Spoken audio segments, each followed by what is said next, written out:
Hello, Serie A fan. It's May Day for Fonseca as Roma's Europa League campaign gets torpedoed in Manchester. Juve are also all at sea as Agnelli and crew prepare to abandon ship, and Captain Pioli's Milan drift outside the top four. It is plain sailing for Napoli, while Inter disappear over the horizon. On this episode of Scudetto. Hello and welcome back to Scudetto, your weekly update on top flight Italian football. And our regular listeners will notice that we're recording a bit late this week. And the reason for that is because during our regular recording slot, Roma were playing in the Europa League semi-final against Man United. Unfortunately, not the result that we as Italian football fans were looking for, obviously. And we will be discussing that in a little bit. But first, let's check in with the squad. Kenny, happy long weekend. How's it going? How's your week been? Hi, Oscar. Thank you. Thank you very much. It's been a good week. I have done three things in particular this week that I haven't been able to do for a long time. Number one, which you seeing me on the video monitor will probably note, is that I've had a haircut at long last. Yeah, very smart. Thank you very much. Number two, I managed to go for a swim, which was really, really nice. And number three, most importantly, I think, for this podcast, is that the craft beer shop, you'll be delighted to know, near me has opened up again, now that non-essential shops, as they dismissively refer to them, are allowed to trade again. So That's fantastic news. Yeah, I've managed to get my hands on some fancy beers again. And today I've got myself a Campervan Brewery Beer Country West Coast IPA. It's a bit of a strong one. I've already cracked it open, full of flavour, and I'm a big fan. Beer Country? I thought you said Bear Country earlier. I did, I just misread it. Okay. It's Bear Country, you're correct. Oh, it is Bear Country. Okay, It cool. is. I don't think Northern Ireland's Bear Country. I'm in actual Bear Country here, although I haven't yet seen a bear, so... Yeah, Could well, be a myth. Campervan Brewery is in Edinburgh. It's an Edinburgh beer. You don't have any bears in Scotland, do you? You've got wolves again now, but Yeah. this is very off topic. Anyway, Oscar, how was your week? Yeah, my week was all right, thank you. We're preparing for May Day here, or Vappu, as it's called in Finland. And all the shops will be closed tomorrow. It's a bank holiday, but we don't actually get a holiday for it because it falls on a Saturday, which is a bit of a pain. But all the shops will be closed. So I've just been to buy my beers, and I got a Heineken, which sounds like a boring choice, but I'll take a picture of it, post it on our Twitter. It's the first Euro 2020 themed beer can that I've seen. And obviously Finland are going to be participating, so there's a big Finnish flag in the star. It was quite fun. Tremendous. Awful beer, but tremendous. Yeah, it wasn't too nice. I've actually already finished drinking it and ditched it for a Fat Lizard California Pale Ale, which I've had before and is very nice. Boaz, how about you? How are things going on your side? I'm doing very well after my delusions of grandeur last week. I'm back and very much feet on the ground. Part of you, happy to be with you guys. Yeah, we've welcomed you back with kind of semi-open arms. You'll notice that I went before you in the introductions this week, kind of down the running order a little bit. Yes, I think I'll get the story that I was supposed to say last week out of the way. I went out for a run and it was late at night and I stopped to have a sip of an energy drink company that doesn't sponsor us and therefore I'm not going to name. And I was kind of... on my phone, feigning mock disdain at an argument with some friends. And I looked up and there was this drug addict, homeless woman, like literally a centimeter from my face. And so I didn't know what to do. I thought, what should I do? I didn't have any money on me. I was jogging. So my natural reaction was to scream like in Home Alone. Ah! And she started screaming too. And the whole street was staring at both of us and we're screaming at each other. And I ran off and I was cracking up while I was running. So I'm this mentalist guy running down one of the main streets of Tel Aviv, cracking up and screaming. Ah! So, yeah. Good times. Probably a Scudetto listener. Just wanted to ask your opinion on the new suggested playoff format. Yeah, maybe. I mean, I think she was asking for some money, but it was potentially she was stopping me because she's a long-time listener and she recognized my voice. And she knew that a Scudetto was coming up soon. So next week, guys. So yeah, that was that's the first of my running-related stories, but I'll keep the other one for next week. Looking forward to that. And how about a beer this evening? Have you got anything special?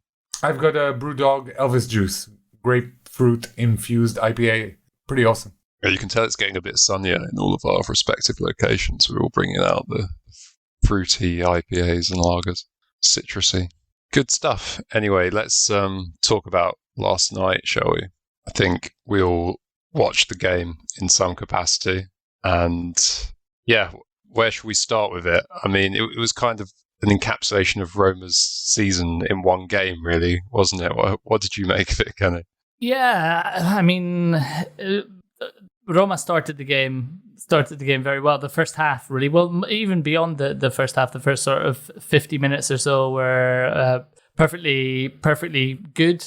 I thought that Roma dealt with the cards that they were dealt very, very well, considering they had 3 injuries within the space of about half an hour. Losing Veretout so early was a huge blow. But they really kind of dug in and did really well to respond to what was a great Man United opener, it has to be said. Did very well. We're perhaps a bit fortunate with the penalty, despite the fact, as you said, Oscar, before we started recording, it was one of those ones that, I mean, just incredibly lucky or unlucky, depending on which way you're looking at it, but nevertheless, undoubtedly a penalty by the laws of the game. But did really well. And then, bizarrely, I think everyone was expecting Fonseca to make some changes at halftime, given that they had used up the 3 windows that they have for injuries in that first half. But they came out unchanged in the second half, and Man United absolutely ripped them to pieces. And I think the most disappointing thing was, much as Man United were excellent in that second half, and much as there were some horrific goalkeeping errors, 2 in particular, really. But it was just the fact that once they went down, they just seemed to, coming back to what we spoke about on, I'm not sure if it was last week's pod or the week before, they just completely seemed to lose any sort of fight, any desire. I mean, their defense was all over the place. The midfield wasn't giving the defense much in the way of help.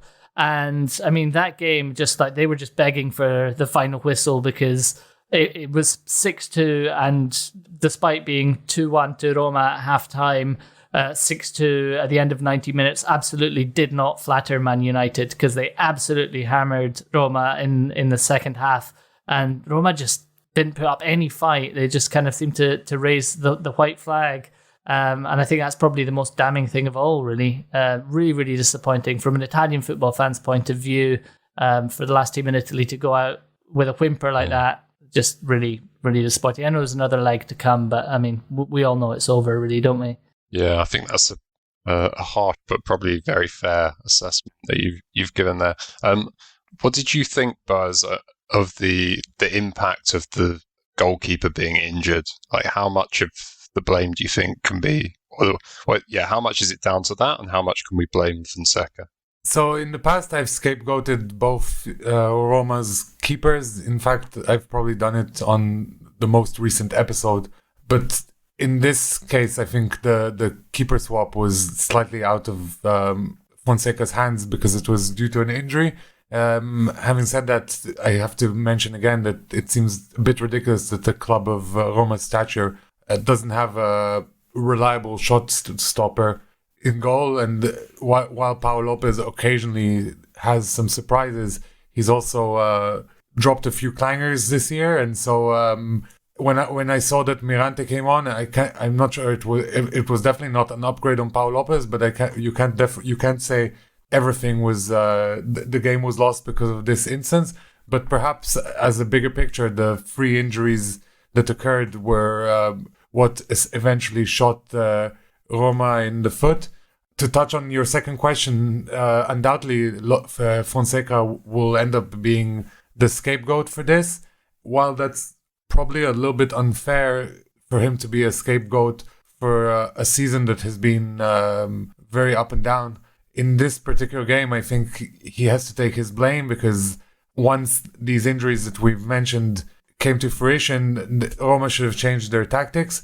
He had absolutely no problem in the previous leg to go very, very defensive against Ajax and drop deep and let Ajax keep the ball. So it's obviously not a philosophical thing, but in this game, either the players didn't listen to him or he didn't tell them to defend more. And I believe the United goal for the 2-2 was indicative of this, with 9 Roma players in United's half. I understand that attack is the best form of defense, but given how the whole game had turned out, this was a mistake. And just to touch on something else that Kenny said there, and also link up to what we said last week when Roma lost, it feels to me that the Roma are mentally fragile.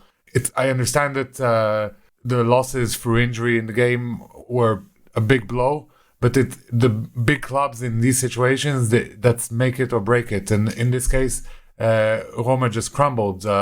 Balls were being lost needlessly. Passes were really off their mark. Players were being left completely free in the area. This is the kind of stuff that I think is kind of the ABC of football. And I'm not sure how much you can blame Fonseca when the players are just not doing their job. Yeah, it's hard to know really what the problem there is, though, isn't it? Because we were just saying before, you look at their squad and on paper, like, it's full of good players. They're just really not getting it done. And it looks like there's very little chance of them getting 5th now, like, let alone 4th. So, yeah, I mean, if you were Dan Friedkin, Kenny, what are you looking at as kind of the main things that you need to change? It beats me. Maybe a new manager, like.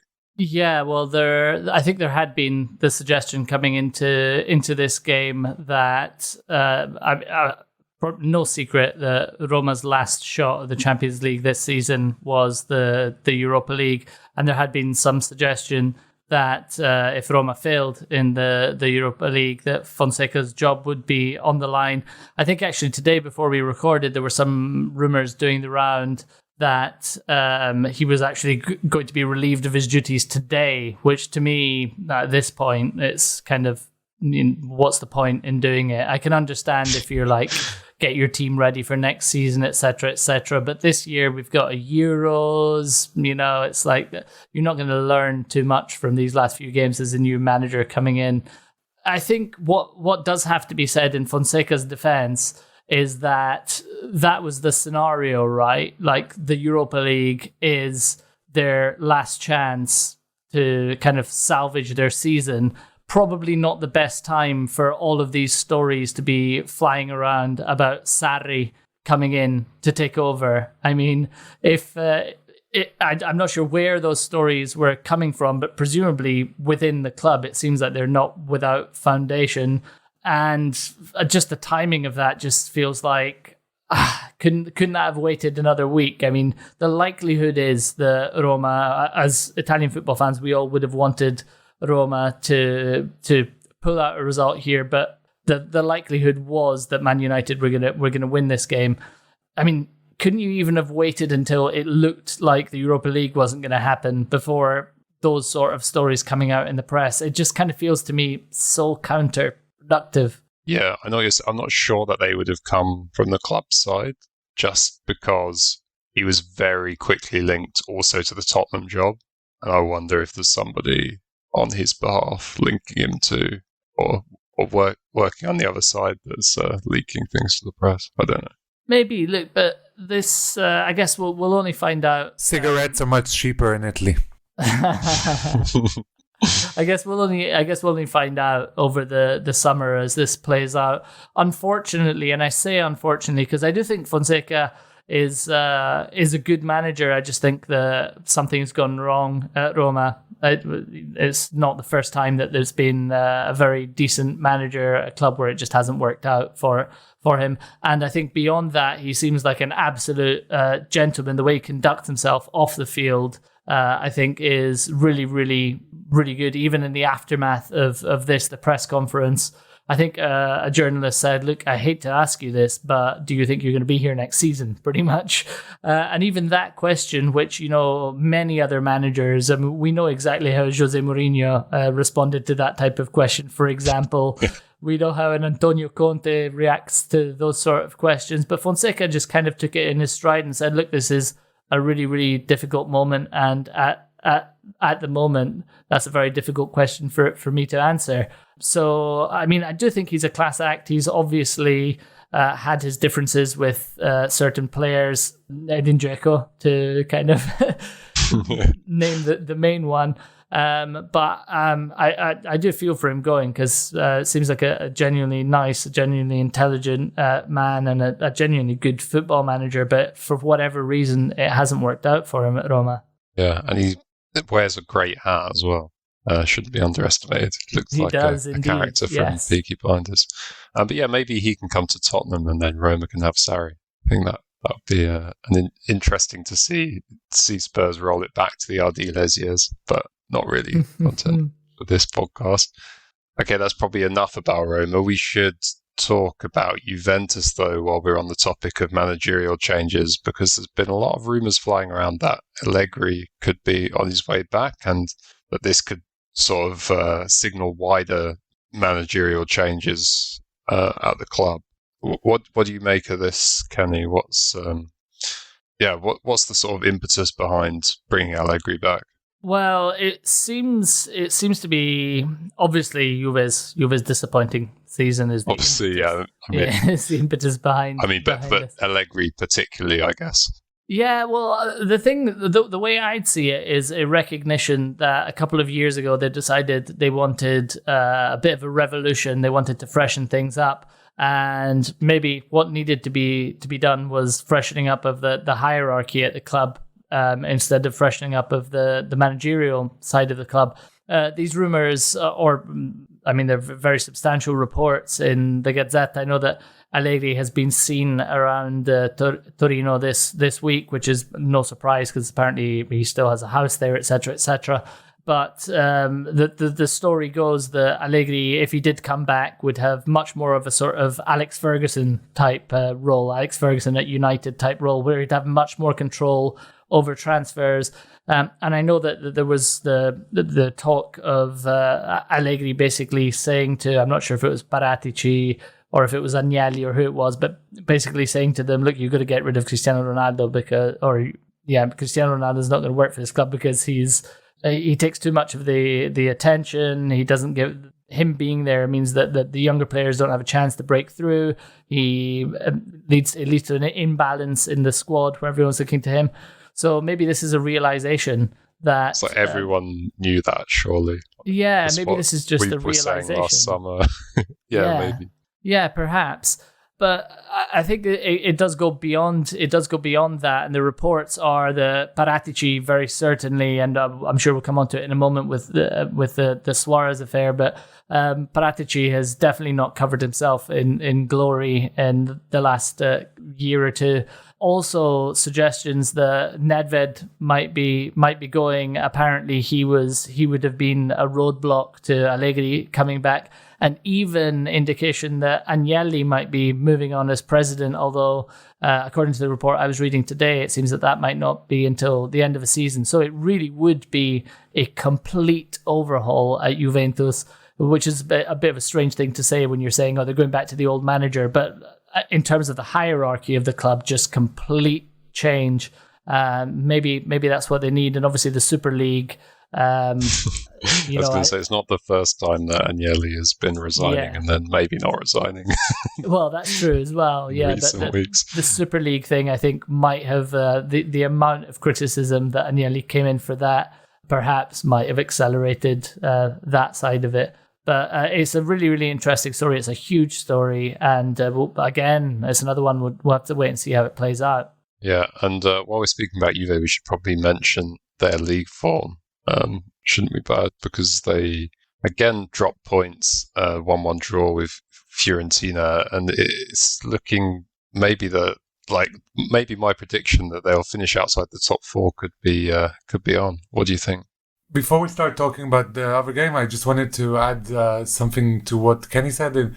I think we mentioned in the past on the podcast that there's a saying in Italy, minestra riscaldata, reheated soup, and how generally there's a feeling that bringing back an old player or old manager is not beneficial. But specifically at Juventus, they've bucked the trend in this case because, for example, they brought back Lippi between 2001 and 2004, and he won 2 Scudetti.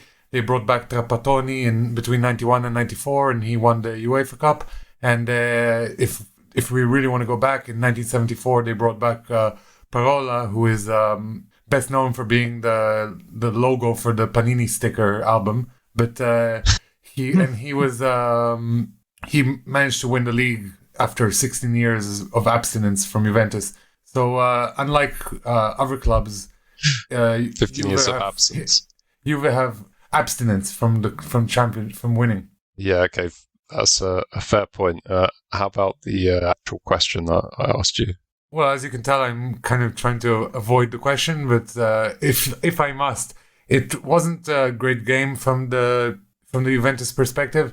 Second half definitely much better, and Pirlo, it has to be said, made some very good changes, and definitely the team showed a different spirit in the second half. But this is the age-old question: why not field this improved tactic in the first half? How come you didn't read the game well? While Fiorentina are not easy cookie, it's not like they're world beaters this season. So you expect the Juventus, who are hungry and fighting for a Champions League spot, you expect them to win. But again, I think a draw was just a fair result.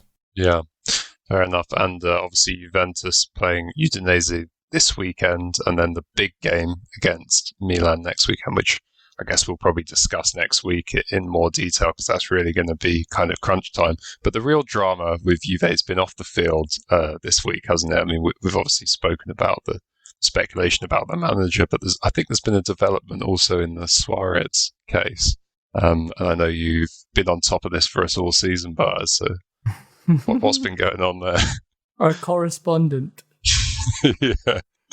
I'm your Perugia Suarez Italian, please.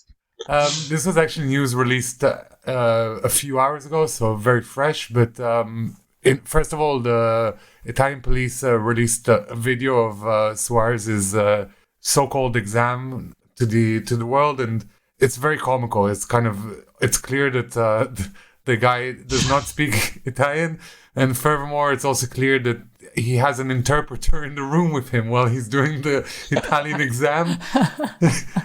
And then he passes with flying colors, despite making some horrible mistakes. Now, I think we touched upon this last time, but the police intercepted some calls from the examiners, and some of their quotes are very telling. They said stuff like, well, his Italian is really bad, but we're not going to be the ones who cost him a 10 million euro contract, are we? And stuff like that. So very Banana Republic stuff. But the stuff that came out just now is that Suarez's lawyer, a man called Ivan Zaldua, he's come out and completely denied everything that Andrea Agnelli said. Andrea Agnelli said that they pulled out of the Suarez deal due to them deciding on a different strategy, but the lawyer says that they were in touch with Fabio Paratici up until the moment that they were supposed to take the exam, and that at some point Juventus realized that the whole naturalization process would take a month and that they wouldn't make it, and that's when they decided to switch gear. And someone in the police also claims that there may have been a leak that revealed to Juventus that this investigation was going to start, which was partly why they didn't buy Suarez. In any case, comical all around. It is comical. And also, who was the interpreter? Because if you've got an interpreter in the room, how do you fail the exam? I mean, he didn't fail the exam, but how do you make so many mistakes on the exam? Maybe it was one of those sign language interpreters, so completely useless for this purpose. It is an interpreter of space. Yeah. It's just Pirlo in the room with him. Good. Yeah, I think further investigation probably required on this one, but thanks very much. I'll keep you posted from Perugia. Okay, well, let's talk about Lazio because they've had a bit of a mixed last week, haven't they? Obviously, losing 5-2 in that game to Napoli while we were recording last week, and then beating Milan 3-0. Buzz, I know you probably won't want to speak too much about that one, but they're looking dangerous, aren't they? You must be worried about them as a Milan fan. They're kind of 5 points behind Milan in sixth, but with a game in hand, it's definitely kind of game on. Yeah, and Lazio's form in the past few weeks has been incredible, with the exception of that Napoli game that you mentioned. They've been absolutely on fire.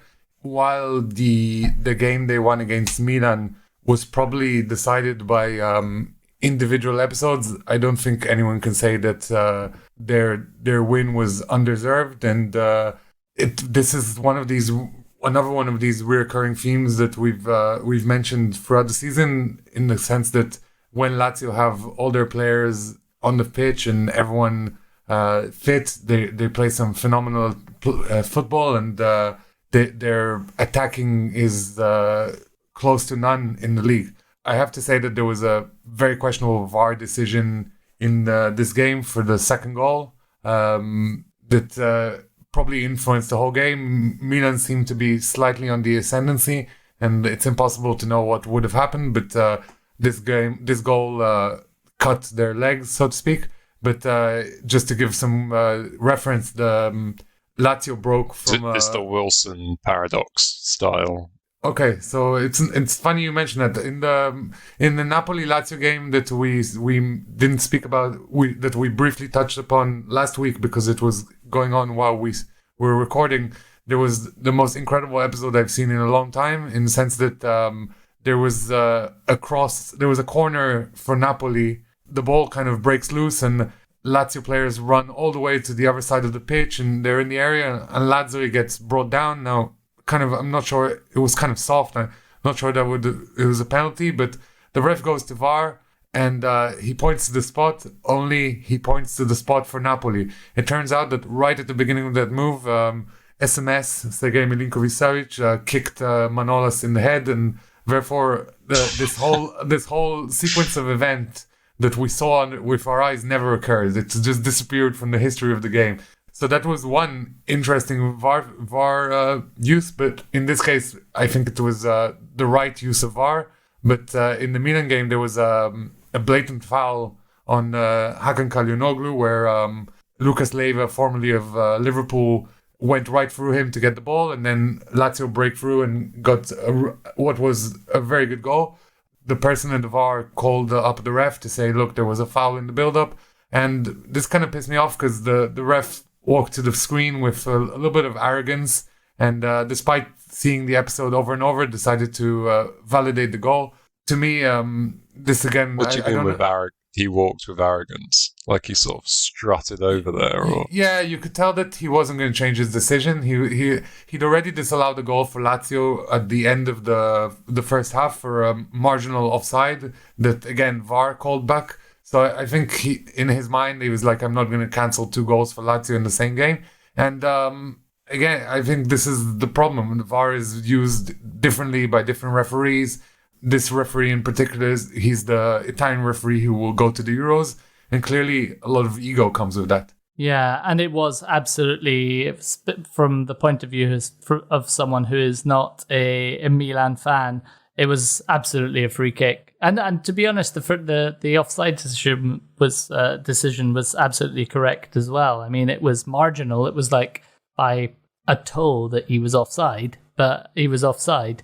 But this one, the Leiva absolutely brings Calhanoglu down. It's definitely a free kick. And how you can go and watch that on the monitor as one of the top referees in Serie A and not award it, just God knows for what reasons, kind of escapes me. Yeah, you think like the idea of having VAR is to take these human elements out of it, right? Like pride and arrogance and yeah, you'd think so. But it's not working that way. And to be clear, I don't want to. I wouldn't want to mask Milan's inability to play properly right now behind this referee decision, but it does kind of sting. But it has to be said that Milan's recent form has been abysmal, and that Sick Stef Pioli, he doesn't seem to be able to make changes both in the running of the game, but also the players he's playing don't seem to respond to him at the moment. And the players that were signed in January are proven to be flops, particularly Mandzukic, who we said last week he donated his salary. I mean, maybe he should donate his salary for this month as well, because even though he's on the pitch, he's not really doing much. And that's the 1.6 million just sitting there, not doing anything on the pitch and really not helping the team. Just let the club accountants worry about that. Yeah, it's not my money, so I'm just going to enjoy the player. But in this case, I'm not enjoying the player, and so it's kind of annoying. And likewise, Tomori, who has otherwise fared very well this season, he had pretty much a shocker against Lazio. Yeah, that was a howler, wasn't it? There's one in particular that springs to mind. Was it for Lazio's second? Yeah, he went to ground too easily. Anyway, while we're on kind of Milan's shaky form, what do we think about their game against Benevento tomorrow night? Could be a really interesting one, because Benevento are obviously currently 18th, but tied with Cagliari and Torino on 31 points. Torino have that game in hand, but it's against Lazio. Obviously, we kind of previewed the Juve one briefly earlier, saying that's going to be the really big crunch game next Sunday, but important to get the points against Benevento. How are you feeling about it, Boaz? This is a classic sliding doors match. If we spoke about this match a month or so ago, we'd be speaking about high-flying Benevento and how fun they are to watch, and we'd be speaking about Milan's, if not their title challenge, at least their Champions League aspirations. Instead, this has a make-or-break vibe to it, kind of, let's call it a playoff vibe, to touch on something we may talk about later. But Milan have to win this one, and Benevento, while not being a bogey team, let's say, the fans of the game will remember back in 2018 in Benevento's maiden voyage in Serie A, where they'd failed to get any points on the board for the first 10 or 13 games or so. I can't remember the exact number. And then their goalkeeper went up in the 90th minute and scored the equalizer against Milan. So I think this game has priors, and with super people on the bench, it's always interesting. I'd have to say that even despite Milan's current form, they really should be beating a team like Benevento. Yeah, absolutely. Going to be an interesting one. Definitely going to check that out this weekend. And we should preview probably one other game as well, and it should probably be Atalanta Sassuolo for two reasons. One, because it's going to be a great game, and we'll talk about that in a second. But also, if Inter beat Crotone away tomorrow evening, then they could win the title if Atalanta lose on Sunday. Yeah. Kenny, do you think there's much chance of that happening? Or they would win the title. We have to. They would. Yeah, we have to expect really that Inter. I mean, it would be an incredible shock if Inter came away with anything other than 3 points from that Crotone game. This Atalanta game looks like this Sassuolo Atalanta game looks like it could be the one that crowns Inter as champions.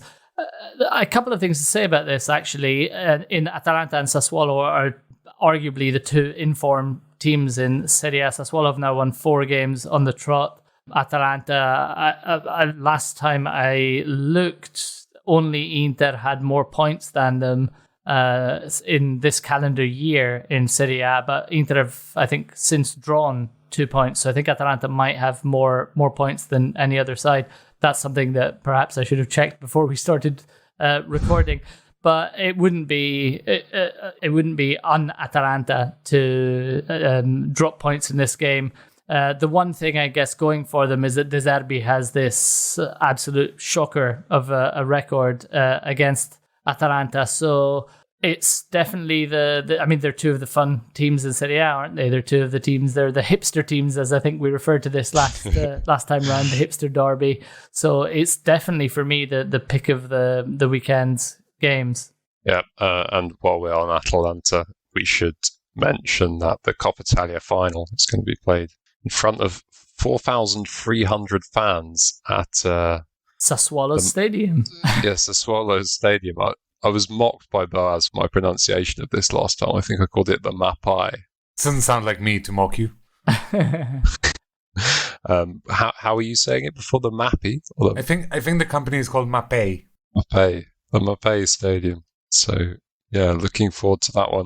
I just wanted to say that Sassuolo have just won 4 games in a row, and they've never won 5 games in a row in a single Serie A season. So that's also quite interesting. And another small stat that I wanted to shoot out there is that this will be Sassuolo's 300th game in Serie A, which gives they're the sixth team from Emilia-Romagna to achieve this goal, and only Lombardy has more teams that have achieved that. So all around, a region I love for its food is getting some credit for football as well. Oh, and the final stat is that, and this really surprised me, is that Sassuolo have... You've been doing your research this week, but only about Sassuolo, evidently. Only about Sassuolo. But Sassuolo have the best ball possession stats in Europe and from Italy, and they're only behind the likes of Man City, Barcelona, Chelsea, PSG, Dortmund, and Liverpool. So that's a very impressive company to be in. Maybe they should invite them to the Super League. Yeah. And... yeah, so shall we... I mean, are they a candidate for good week, perhaps? They're on fire, but I think we gave them good week last week, and I mean, I love Sassuolo, but I don't love them that much. Yeah, fair enough. Who else have we got as nominations then? I mean, Napoli obviously had some good results recently. There's a few good nominations. I mean, Inter obviously are within touching distance, so we'll leave them out of the equation. Probably give them it next week or the week afterwards, I would imagine. Atalanta moving into second place. If Atalanta finish in second place, that would be their highest ever finish in Serie A. But I think it has to go to Napoli. I mean, that Lazio game was playing as we were recording last week. But to come off the back of that, get another win, move into the top 4 into Champions League spots. They're a team on the up, as Boaz said. When they've got all their players fit and raring to go, they are pretty much unstoppable. And it's looking increasingly, and I hope this doesn't come back to bite me as someone who has strong sympathies for Atalanta. It's looking increasingly like it's going to be Napoli, Atalanta, and Inter in the Champions League, and one of Juve or Milan are going to lose out. So on that basis, I think you probably have to give Team of the Week to Napoli. Yeah, that makes sense to me. And hopefully my prediction of Juve missing out is going to come true.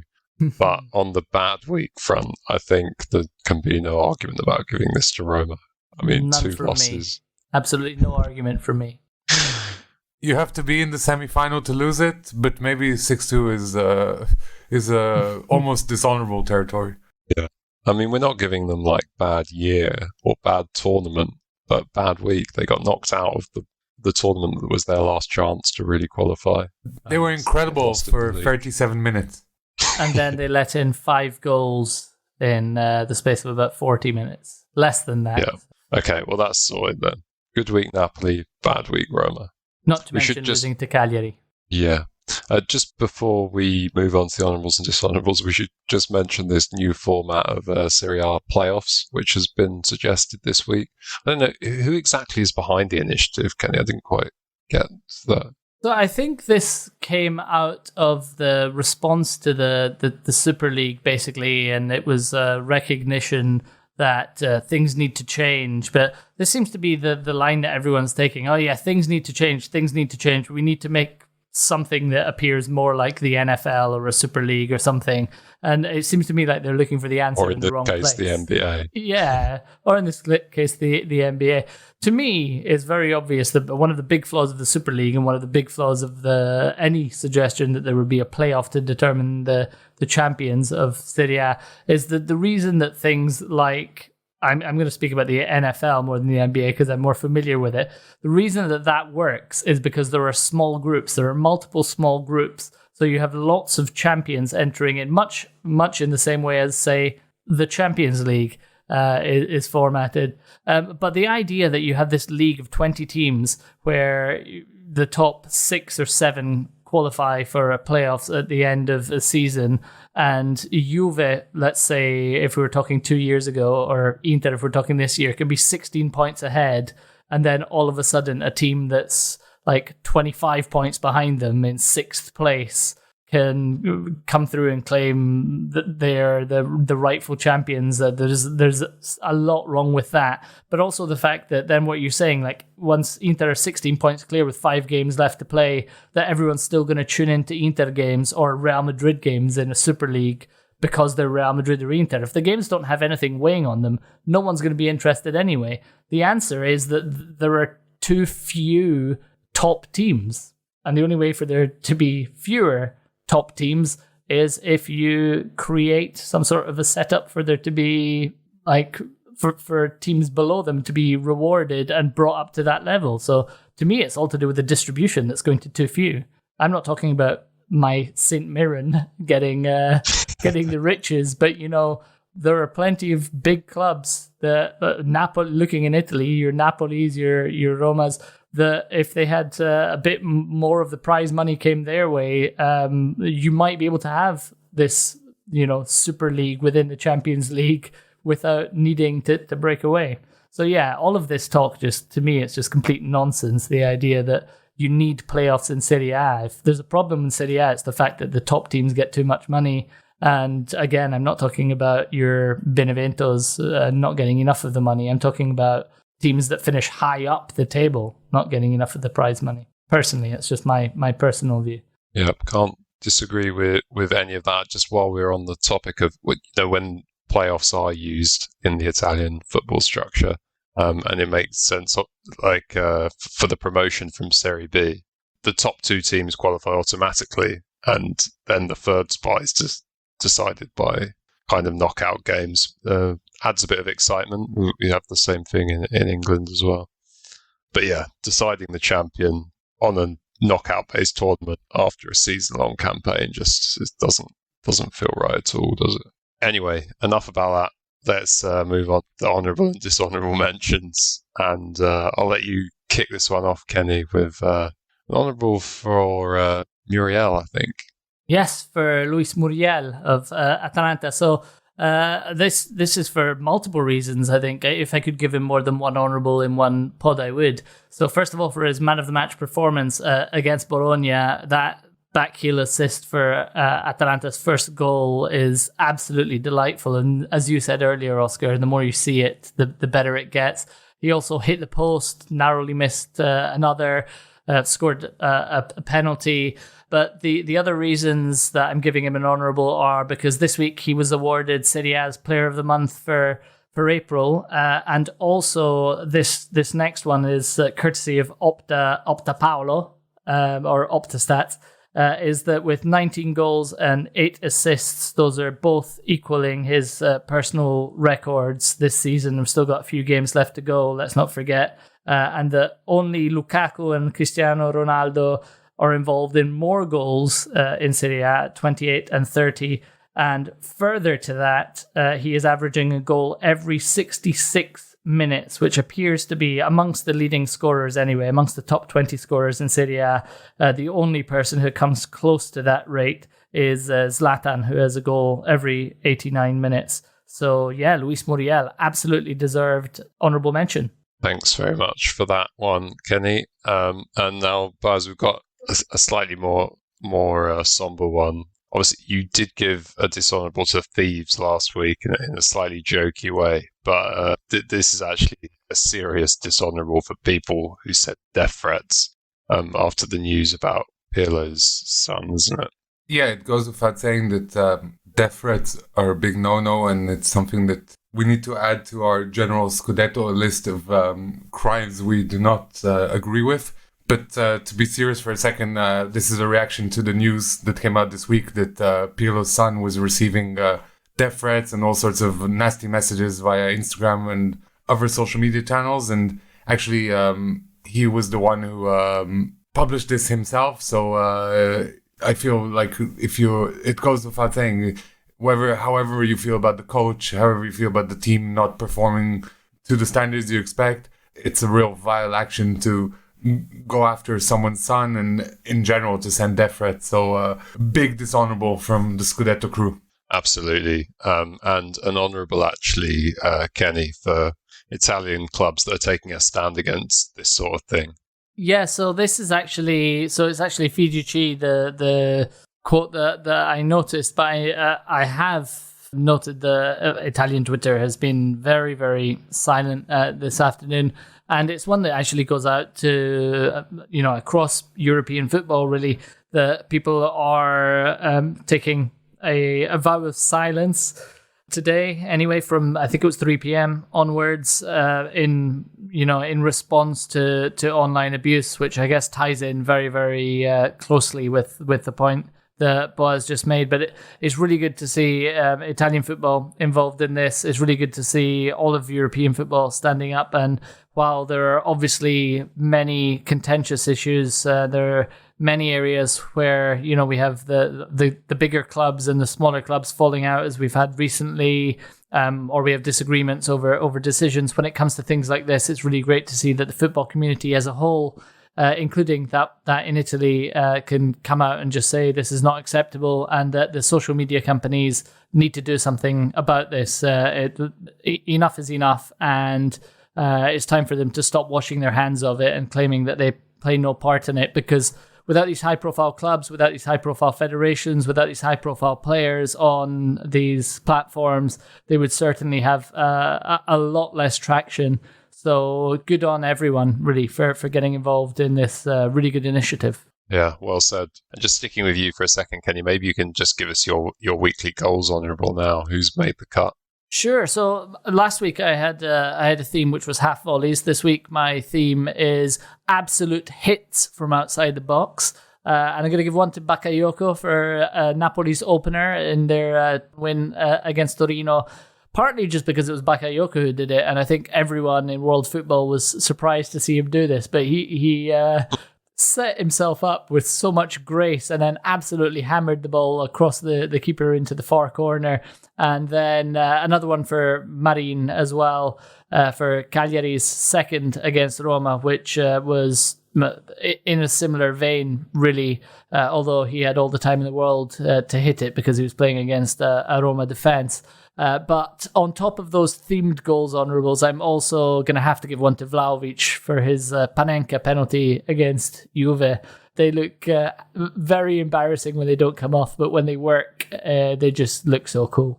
And shades of Luca Toni with his celebration, which is I approve of all round. And it was 0-0 at that point as well, wasn't it? So fairly high pressure situation to go for that. Yeah, absolutely. Yeah, good stuff. Okay, Boaz, do you want to go next? I don't know which one you want to do. While it was, it's slightly out of our remit because it was in the Champions League where Italian clubs never go very far. I was quite tickled by the fact that Pep Guardiola, while he was being interviewed by Italian TV, he quoted Italian singer Francesco De Gregori, who was known as the Prince of Singer-Songwriters, and he said it's just like when Francesco De Gregori says, "We are the love story, we are the story." So obviously Pep Guardiola still keeps fond memories of his time in Italy, and it's nice that he's able to pull out these random quotes of singer-songwriters. I bet he does the same thing in Germany. Yeah, that's good stuff. And Kenny, you wanted to give an honourable to Rodrigo De Paul. Yeah, Rodrigo De Paul was absolutely unbelievable in that game against Benevento at the weekend. In particular, an absolute, what's the word I'm looking for here? Just a pinpoint assist for the first goal, which had everything with it. Took out about 3 or 4 players, including one of his own teammates. And then also just a wonderful cross for the third, very, very heavily involved in Udinese's second as well, an assist for the assist as they refer to them. Just an absolute superstar.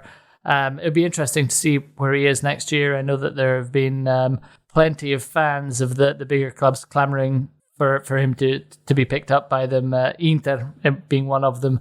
But yeah, I mean, he's an absolute superstar. Yeah, be looking out for him in Udinese's game against Juve this weekend. Should be an interesting one. But you've got a couple more honourable. Well, you've got one more honourable and one more dishonourable. Let's start with the honourable, shall we?